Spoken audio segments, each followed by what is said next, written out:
کہ تمہیں قرآن کو سنتے ہوئے اتنے دن گزر گئے اور تم ٹس سے مس نہیں ہوئے. اور دیکھو جنات ایک مرتبہ سنا اور مبلغ بن گئے جا کر. صرف مومن نہیں، مبلغ، ایمان لائے اور مبلغ بن گئے، داعی بن گئے. وہ دعوت جو ہے بڑے ہی اختصار کے ساتھ سورہ احقاف کے 4 رکوع میں، اور یہاں تو بڑی تفصیل سے آ رہی ہے. انہوں نے شرک سے توبہ کی. اب ہم کسی کو شریک نہیں ٹھہرائیں گے اپنے رب کے ساتھ، اپنے مالک آقا پروردگار کے ساتھ. وَأَنَّهُ تَعَالَىٰ جَدُّ رَبِّنَا. اور ہم پر یہ بات واضح ہو گئی کہ ہمارے پروردگار کی شان تو بہت بلند ہے، بہت بلند ہے، بہت بلند ہے. مَتَّخَذَ صَاحِبَةً وَلَا وَلَدًا. وہ تو ایک ایسی یونیک ہستی ہے، اس نے کسی کو اپنی جورو نہیں بنایا، کوئی اس نے اولاد نہیں بنائی، کوئی بیٹا بیٹی نہیں بنائی. یہ سب ہماری جو باتیں ہمیں وہ ابلیس پڑھاتا رہا، ہمارا وہ جو گرو گھنٹال، ہمارا سردار جو ہمیں سکھاتا رہا، پڑھاتا رہا، وہ تو سب بکواس تھی، غلط تھا. اس نے تو نہ کوئی اس کے بیوی اور جورو ہے، اور نہ ہی کوئی اولاد ہے، نہ بیٹا نہ بیٹی. وَأَنَّهُ كَانَ يَقُولُ سَفِيهُنَا. یہ سفیہ ہونا جو ہے ابلیس کے لیے آیا ہے. اور یہ کہ ہم پر یہ بات منکشف ہو گئی کہ ہمارا وہ بے وقوف، وہ احمق، وہ گرو گھنٹال، وہ جو ہمارا تھا، وہ تو یقیناً اللہ تعالیٰ کے بارے میں جو باتیں کر رہا تھا وہ بہت ہی بعید از قیاس، بہت ہی راہ ثواب سے ہٹی ہوئی، بہت ہی گمراہ کن باتیں تھیں جو اس نے کی. کسی کو آمادہ کر دیا کہ اللہ کا بیٹا سمجھ لے، کسی کو آمادہ کر دیا کہ اللہ کی بیٹیاں قرار دے لے. تو وہ تو جو باتیں کہتا رہا ہے تو وہ در حقیقت وہ بہت ہی دور ہیں راہ ہدایت سے. وَأَنَّا ظَنَنَّا. اور ہم نے اپنی سادہ لوحی میں، یہ لفظ میں اضافہ کر رہا ہوں، سادہ لوحی میں، ہم نے اپنی سادہ لوحی میں یہ گمان کیا تھا لن تقول الانس والجن علی اللہ کذبا، کہ انسانوں اور جنوں میں سے کوئی شخص بھی اللہ تعالیٰ پر جھوٹ نہیں گھڑے گا. اگر کوئی شخص کہہ رہا ہے اللہ کا حوالہ دے کر کہ اللہ نے فلاں کو اپنا بیٹا بنا لیا، تو وہ بات جھوٹ نہیں بولے گا. اللہ کے بارے میں، اس کائنات کے خالق اور مالک کے بارے میں. اس لیے ہم نے اس کو بات مان لی کہ وہ کہہ رہا ہے، اللہ کا حوالہ دے کر کہہ رہا ہے اور ہمیں شرک میں مبتلا کر رہا ہے. تو ہمارا گمان یہ تھا کہ کوئی بھی جنات میں سے اور انسانوں میں سے اللہ تعالیٰ پر جھوٹ نہیں گھڑے گا. آج یہ خدمت کرنے والے کوئی صاحب نہیں ہے یہاں؟ ادھر سے نہیں آنا تھا، آپ کو پیچھے سے آنا چاہیے. وَأَنَّهُ كَانَ رِجَالٌ مِّنَ الْإِنسِ يَعُوذُونَ بِرِجَالٍ مِّنَ الْجِنِّ. اور یہ کہ یہ ہوتا آیا ہے کہ انسانوں میں سے بہت سے لوگ جنات میں سے لوگوں کے پناہ طلب کر لیا کرتے تھے. یہ عرب کا عقیدہ تھا کہ جتنے ویرانے ہیں ان میں جنات آباد ہیں. یہ سفر پر نکلتے تھے، اب شام تک جا رہے ہیں یا یمن جا رہے ہیں تو وادیوں پر وادیاں قطع کر رہے ہیں. ان کا گمان تھا کہ ہر وادی میں جنات کا کوئی قبیلہ آباد ہوتا ہے، ان کا کوئی سردار ہوتا ہے، جیسے ہمارے قبیلے ہیں.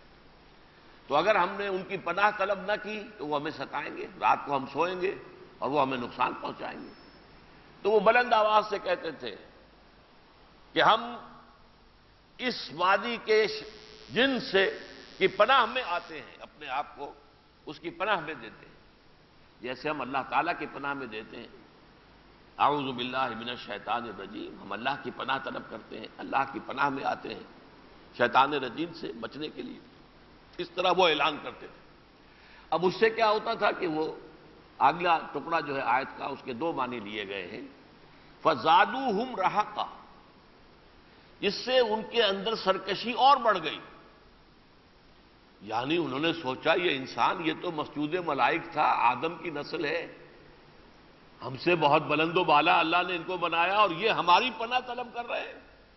تو اس سے ان کی سرکشی میں، ان کے تکبر میں، ان کے کفر میں اور اضافہ ہو جاتا تھا، ان کی گردنیں اور اکڑ جاتی تھی. ایک ترجمہ یہ کیا گیا ہے. اور ایک ترجمہ یہ ہے کہ پھر ایسے لوگوں کو وہ جنات جو ہیں اور ورغلاتے تھے اور گمراہ کرتے تھے، ان کے اندر اور سرکشی پیدا کرتے تھے. واللہ عالم. عربی قواعد کی روح سے دونوں ترجمے ممکن ہیں۔ اس سورہ مبارکہ میں کئی مقامات ایسے ہیں ذو معنی جس میں کہ ضمائر کا مرجع جو ہے اس کے اعتبار سے ایک سے زائد ترجمے ممکن ہیں۔ وَأَنَّهُمْ ظَنُّوا كَمَا ظَنَنْتُمْ أَن لَّن يَبْعَثَ اللَّهُ أَحَدًا، اور دیکھو جیسے کہ تم نے خیال کیا تھا ایسے ہی انسانوں نے خیال کیا تھا کہ اللہ تعالیٰ نہیں اٹھائے گا کسی کو بھی۔ اب اس کے بھی دو ترجمے ہیں، ایک ہے بعثت رسول، ایک ہے بعثت آخرت۔ قیامت میں ہمارا اٹھنا، بعث سے بعد الموت، لفظ تو وہی ہے نا، بعث بعثت، بعث سے بعد الموت، موت کے بعد اٹھ جانا۔ اور انبیاء کا نبعث فی امہا رسولا، اللہ تعالیٰ کی یہ سنت رہی ہے کسی قوم پر کسی بستی پر عذاب نہیں نازل کرتا تھا جب تک کہ نہ اٹھا دے مرکزی بستی میں کسی رسول کو۔ تو بعث کا لفظ دونوں کو کور کر رہا ہے۔ تو ایک رائے یہ لی ہے مولانا اصلاحی صاحب نے کہ اس سے مراد ہے بعث بعد الموت، کہ جیسے تمہارا خیال ہے کہ مرنے کے بعد کوئی زندگی نہیں، ایسے ہی انسانوں کا بھی خیال تھا، لیکن اس قرآن نے آ کر ہماری غلط فہمی دور کر دی۔ اور ایک رائے یہ ہے، اور میں اس سے متفق ہوں، کہ ہمارا بھی گمان تھا اور ان کا بھی گمان تھا کہ اب کوئی نبی آنے والا نہیں، بہت طویل عرصہ گزر گیا، اب کوئی نبی نہیں آئے گا۔ لن یبعث اللہ احدا، اللہ نہیں مبعوث کرے گا، نہیں اٹھائے گا کسی کو نبی کی حیثیت سے یا رسول کی حیثیت سے۔ بہرحال یہ دونوں یہاں بھی ترجمے ممکن ہے، بعث کا لفظ مشترک ہے۔ وَأَنَّا لَمَسْنَا السَّمَاءَ، اور ہم نے ذرا ٹٹولا تھا آسمان کو۔ اب یہاں السماء آیا ہے، السماء دنیا، قریب ترین جو آسمان ہے، ہم نے اس کو ٹٹولا تھا ذرا جا کر سرگوشیاں کرنے کے لیے، کچھ چھان بن لینے کے لیے، کچھ غیب کی خبریں اچک لینے کے لیے۔ فَوَجَدْنَاهَا مُلِئَتْ حَرَسًا شَدِيدًا وَشُهُبًا، تو ہم نے تو پایا اسے کہ اسے بھر دیا گیا ہے بڑے سخت پہروں سے، اور وہاں تو شہاب ثاقب جو ہیں انتظار میں بیٹھے ہیں کہ کوئی ہم میں سے قریب آئے اور میزائل داغ دیا جائے اور اس کا پیچھا کرے وہ شہاب ثاقب۔ لہذا اس وقت صورتحال بہت بدل چکی ہے۔ وَأَنَّا كُنَّا نَقْعُدُ مِنْهَا مَقَاعِدَ لِلسَّمْعِ، اور ہم اس سماع دنیا میں مختلف جگہوں پر ہم نے اپنے مورچے بنا رکھے تھے۔ مقعد کہتے ہیں بیٹھنے کی جگہ، ٹکنے کی جگہ۔ ہمارے اپنے بیسس تھے، ہمارے اپنے مورچے تھے، اپنی گھات ہم نے بنا رکھی تھی اس میں بیٹھ کر، اور ہم سنگن لیا کرتے تھے للسمع، سننے کے لیے، فرشتوں کی باتیں سن کر، اور اس سے یہ ہے کہ اپنی دکان چمکانا ہے۔ جنات میں سے اور انسانوں میں سے، انسانوں کے موکل جنات اور جنات کے موکل انسان، وہ جو بھی کہانت کرنے والے لوگ، اب بھی جو عاملین ہوتے ہیں، عامل لوگ جو ہیں وہ کرتے ہیں، اور ان میں جہاں نرے دکاندار بھی ہیں جھوٹے، ان میں سے لوگ صحیح بھی ہیں جنہوں نے واقعتاً وہ ایسی سخت ریاضتیں کی ہوتی ہیں جن کے ذریعے سے جنات کو قابو میں کیا ہوتا، ان کے ذریعے سے بہت سی خبریں وہ حاصل کر لیتے ہیں۔ تو یہ چیزیں خلاف حقیقت نہیں ہیں، حقیقت تو ہے لیکن حقیقت کے ساتھ بہت کچھ بناوٹ بھی آ گئی۔ اور دوسری بات یہ کہ یہ راستہ وہ نہیں ہے کہ جس کی طرف ہمیں رسول نے چلنے کا حکم دیا ہو، لیکن اس کا انکار کرنا بھی درست نہیں ہے۔ جیسے ہمیں معلوم ہے جادو حق ہے، جادو کا انکار نہیں کر سکتے آپ، لیکن جادو کفر ہے، حق تو ہے، ہمیں کرنے کی اجازت نہیں ہے۔ جو جادو کرے گا، کرائے گا، وہ گویا کہ کفر کا ارتکاب کر رہا ہے۔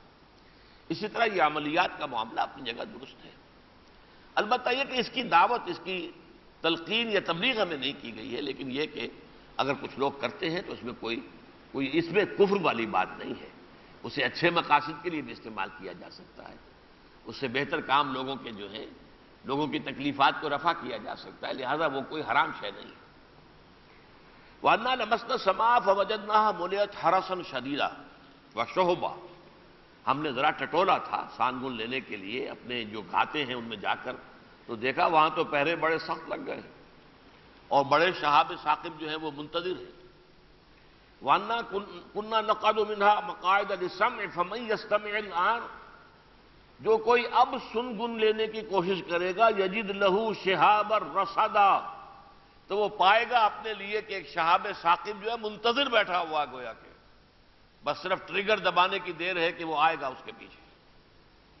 وَأَنَّا لَا نَدْرِي أَشَرٌ أُرِيدَ بِمَنْ فِي الْأَرْضِ أَمْ أَرَادَ بِهِمْ رَبُّهُمْ رَشَدًا، اور یہ ہم نہیں جانتے، لا ندری، کہ آیا زمین والوں کے لیے شر کا ارادہ کیا گیا ہے اللہ تعالیٰ کی طرف سے، یا یہ کہ پروردگار نے لوگوں کے لیے بھلائی، نیکی، خیر اور سعادت کا ارادہ کیا۔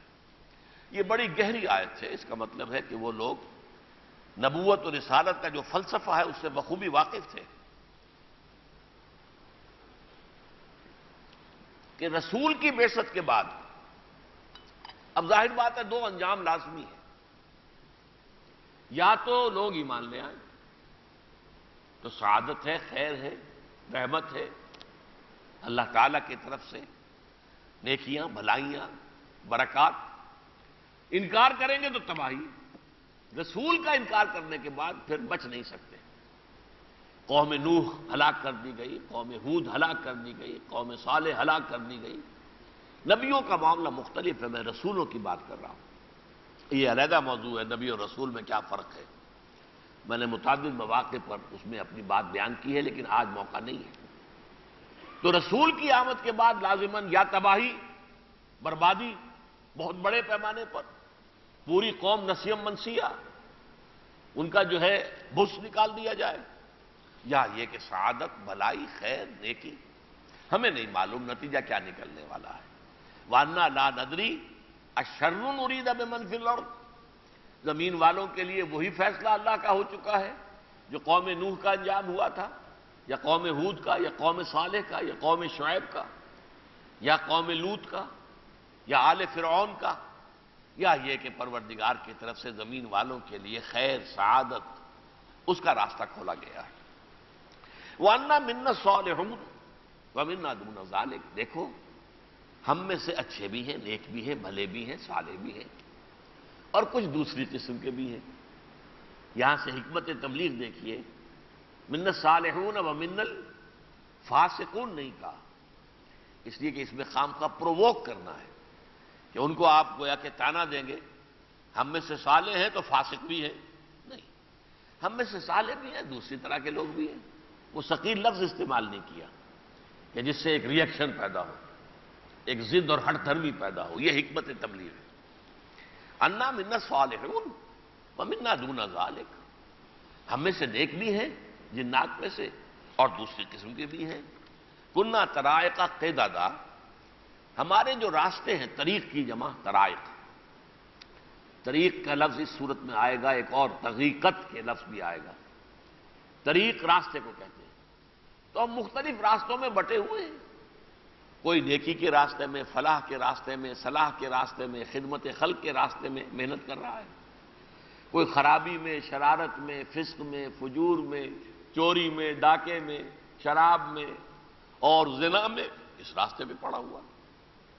کننا طرائق قددا، قددا کہتے ہیں پھٹے ہوئے راستے۔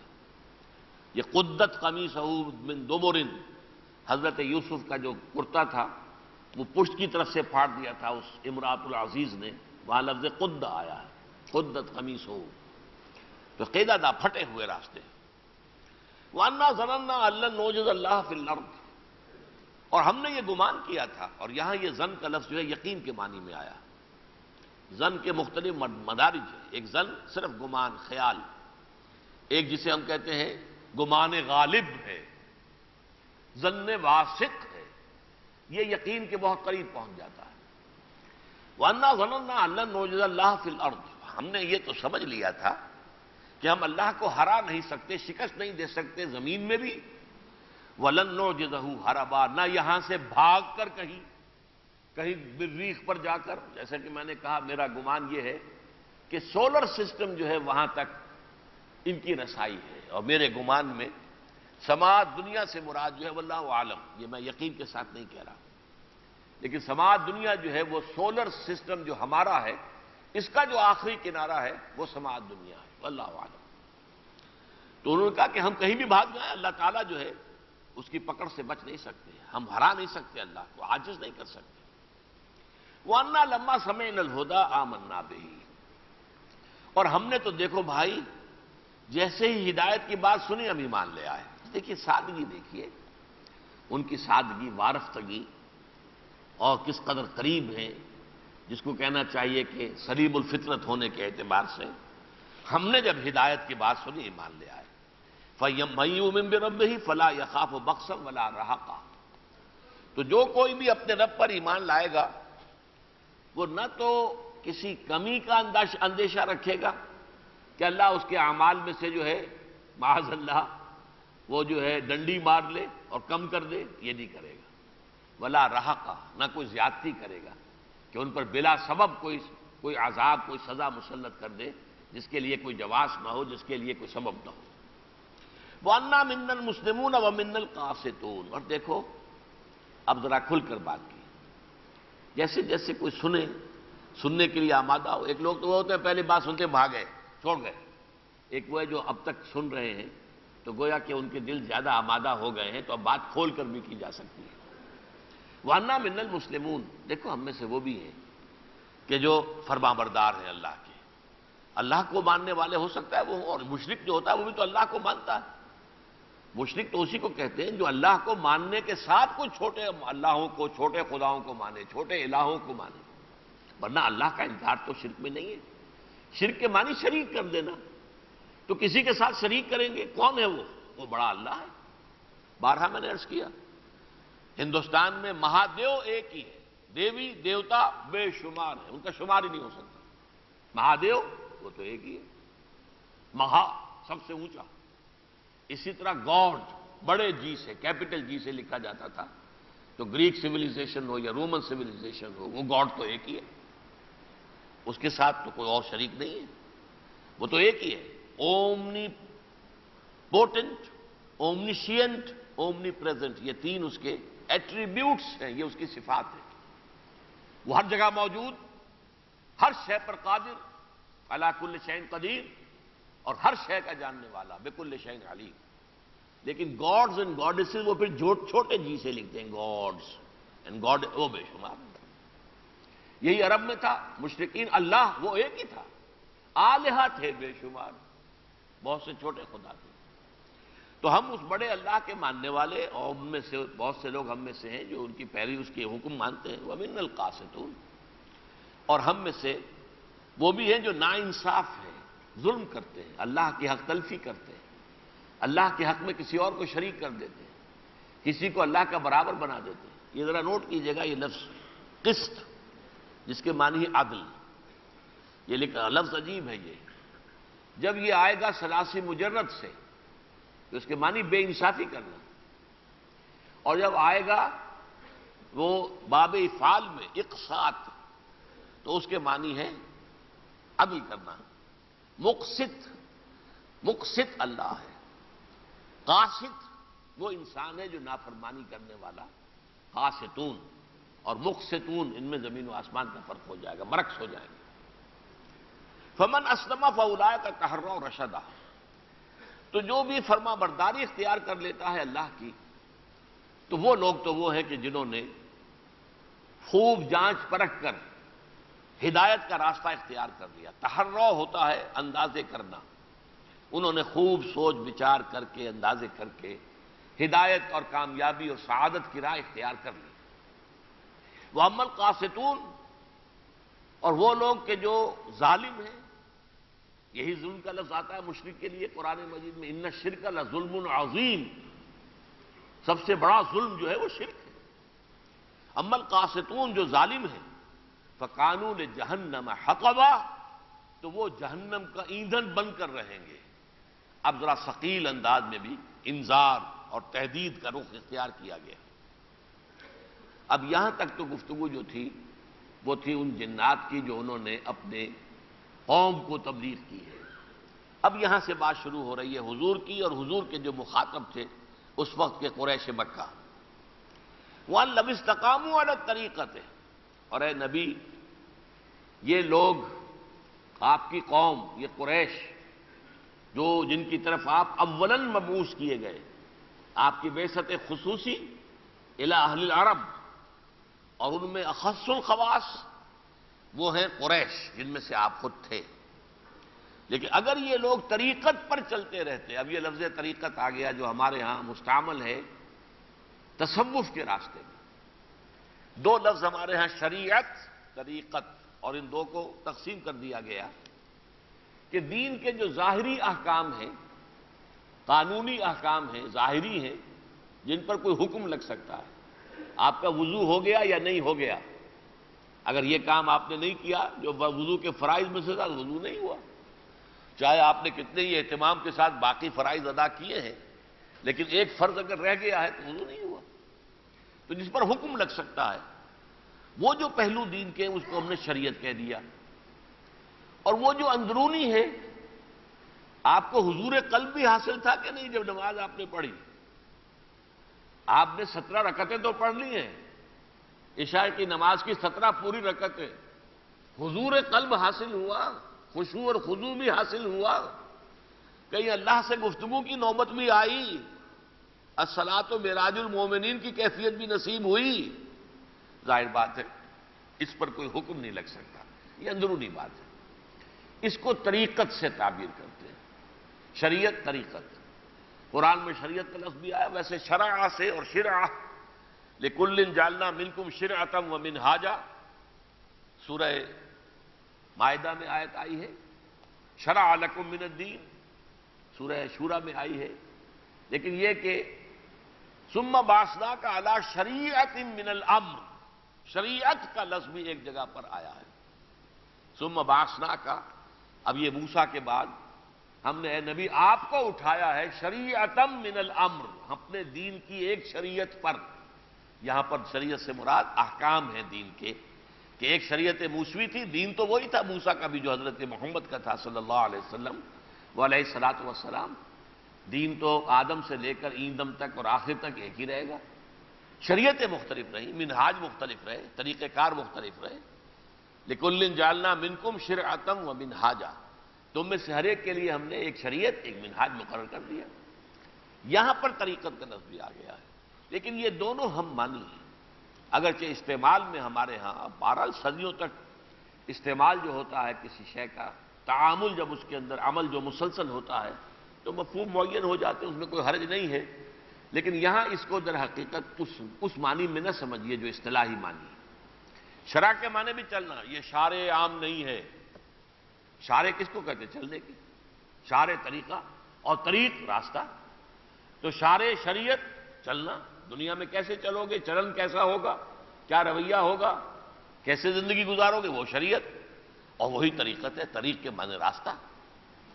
تو لَوْ اسْتَقَامُوا عَلَى الطَّرِيقَةِ، اگر وہ اصل طریقہ جس پر کہ آدم کو مبعوث کیا گیا اور پیدا کیا گیا، اور جس پر ہم نے اتنے انبیاء بھیجے، اگر یہ اس پر کھڑے رہتے، جمے رہتے، لَاسْقَيْنَاهُمْ مَاءً غَدَقًا، تو ہم انہیں خوب سیراب کرتے پوری طریقے سے، میٹھا پانی ان کو پلاتے، سیراب کر دیتے، ان کی زمینوں کو بھی، خود ان کو بھی، یعنی رحمتیں، برکتیں ہماری شامل حال ہوتی۔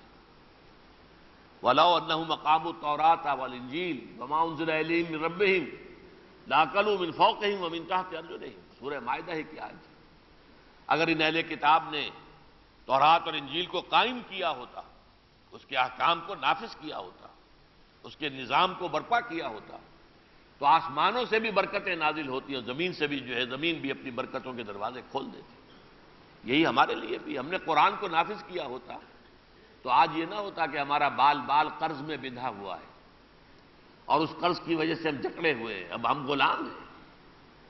وہ تو غلامی تو یہ 11 ستمبر سے پہلے بھی تھی، جکڑے ہوئے تھے، IMF ورلڈ بینک کے غلام تو تھے ہی، اب تو براہ راست امریکہ کے غلام ہیں۔ ہزارہا امریکی اس وقت پاکستان میں موجود ہیں۔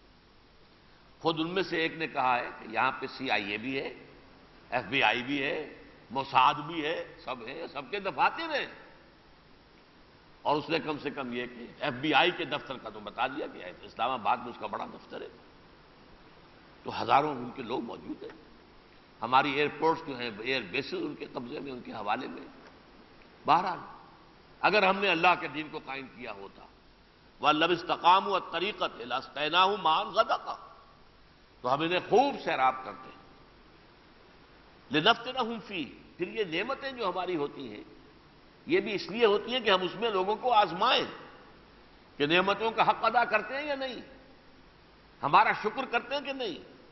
لئن شکرتم لازیدنکم ولئن کفرتم ان عذابی لشدید، اگر تم شکر کرو گے، حق مانو گے، اور شکر کا درجہ یہ بھی ہے کہ جوارح کے ساتھ شکر ادا کرنا، ایک زبان سے شکر ادا کرنا ہے، ایک دل سے شکر ادا کرنا، شکر بالقلب، شکر باللسان، شکر بالجوارح، اپنے پورے وجود سے اس نعمت کا حق ادا کرنا۔ اگر تم نے یہ کیا ہوتا تو ہم تمہیں سیراب کرتے، ہماری نعمتوں کی بارش آسمان سے بھی ہوتی اور زمین بھی اپنی خزانے اگل دیتی۔ لنفتنہم فیہ ومن یعرض عن ذکر ربہ، اور جو کوئی بھی اعراض کرے گا اپنے رب کے ذکر سے۔ اب یہ ذکر ہے قرآن جو آ گیا ہے تمہارے پاس، اے قریش، اے مکے والو، جو کوئی اعراض کرے گا اس ذکر سے، یسلکہ عذابا صعدا، اللہ تعالیٰ اسے چلائے گا ایک ایسے عذاب کے راستے پر جو بڑھتا چلا جائے گا، جس کے اندر ابھار پیدا ہوتا جائے گا۔ صعود، سأرہقہ صعودا، یہ آگے چل کر آ جائے گا، زیادہ دور بھی نہیں ہے۔ سأرہقہ صعودا انہ فکر وقدر فقتل کیف قدر، اس کے فوراً بعد سورہ مزمل ہے، پھر سورہ مدثر ہے۔ تو چڑھتا ہوا عذاب، عذاب کے شدت میں اضافہ ہوتا چلا جائے گا، تو ہم اسے چلائیں گے عذاباً صعدا، ایسے عذاب کے راستے پر جس کی شدت میں اضافہ ہوتا چلا جائے گا۔ وَأَنَّ الْمَسَاجِدَ لِلَّهِ، اور یہ کہ مساجد، مسجدیں اللہ کے لیے ہیں۔ مسجد کے لفظ کو پہچان لیجئے، یہ در حقیقت اس میں ظرف ہے۔ مسجد سجدے کی جگہ، ہم اس مسجد کو، یہ نماز کے لیے مخصوص ہے، مسجد کہتے ہیں۔ ویسے حضور نے فرمایا اللہ تعالیٰ نے میرے لیے کل زمین کو مسجد بنا دیا، جہاں بھی آپ سجدہ کریں بس دیکھ لیں زمین میں کوئی نجاست ظاہری نظر نہ آ رہی ہو، صاف ہو، آپ نماز پڑھ سکتے ہیں، لہذا پوری زمین مسجد ہے۔ لیکن ایک مسجد کے معنی یہ بھی ہے کہ سجدے میں جب انسان زمین پر سر ٹکائے ہوتا ہے تو جو جو اس کے اعضاء زمین پر ٹکتے ہیں ان کو بھی کہا گیا مساجد، سجدے کی جگہیں، پیشانی ہے، ناک ہے، دونوں ہاتھ ہیں، دونوں پاؤں ہیں، یہ مساجد ہے۔ یہ ہمارے جسم کے مساجد، جسم کے وہ اعضاء کے جو سجدے میں زمین پر لگتے ہیں۔ ظاہر بات ہے دونوں معنی کے اندر یہ مسجدیں بھی اللہ کی ہیں اور یہ جو مساجد ہمارے پاس ہیں یہ بھی اللہ کے ہیں۔ فَلَا تَدْعُوا مَعَ اللَّهِ أَحَدًا، تو دیکھو اللہ کے ساتھ کسی اور کو نہ پکارو۔ اب یہاں بھی شرک کی حقیقت سامنے آ گئی، اللہ کے ساتھ کسی اور کو نہ پکارو۔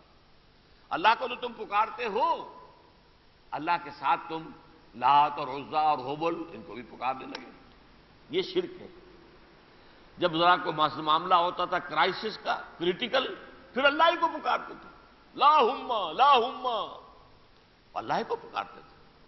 ابو جہل نے بھی بدر سے ایک رات قبل، جبکہ حضور بھی سجدے میں گرے ہوئے تھے صلی اللہ علیہ وسلم، اللہ سے دعائیں کر رہے تھے، تو اس سرکش شیطان جو ہے جس کے بارے میں حضور نے اگلے روز فرمایا جب اس کی لاش پر آپ پہنچے ہیں، ھذا فرعون ھذہ الامہ، یہ اس امت کا فرعون تھا جو آج زمین پر پڑا ہوا ہے گردن کٹی ہوئی۔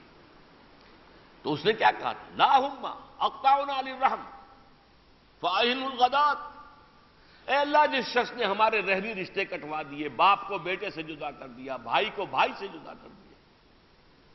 آپ کو معلوم ہے عتبہ ابن ربیعہ جو ایک معنی میں سپہ سالار کی حیثیت رکھتا تھا بدر کی جنگ میں، سپہ سالار ابو جہل نہیں تھا، وہ نمبر 2 تھا، سب سے پہلے میدان میں مبارزت طلب کرنے کے لیے بھی عتبہ ابن ربیع وہی آیا تھا، لیکن اس کا ایک بیٹا اس کے ساتھ تھا، ولید بن عتبہ، وہ کافر تھا، مشرک تھا۔ ایک بیٹا حذیفہ رضی اللہ تعالی عنہ، وہ حضور کے ساتھ کھڑے ہوئے تھے۔ تو بھائی بھائی کے خلاف آ گیا نا، چچا بھتیجے کے خلاف، ادھر عباس ہے ادھر محمد ہے صلی اللہ علیہ وسلم، بھائی بھائی کے خلاف ادھر عباس ہے ادھر حمزہ ہے رضی اللہ تعالی عنہ۔ تو یہ اس نے کہا کہ رحمی رشتے، قبائلی زندگی میں رحمی رشتہ بہت بڑی شے ہوتی ہے، اسی پر تو جمعیت کا دار و مدار ہے، آپس میں آپ گتھے ہوئے ہیں، پوری طریقے سے جمع ہیں تو آپ کی طاقت ہے. اس نے ہمیں پھاڑ دیا، ہماری ہیبت ختم کر دی. تو اس لیے یہ بہت بڑا مجرم ہے معاذ اللہ، نقل کفر کفر نباشد. کل تو اسے رسوا کر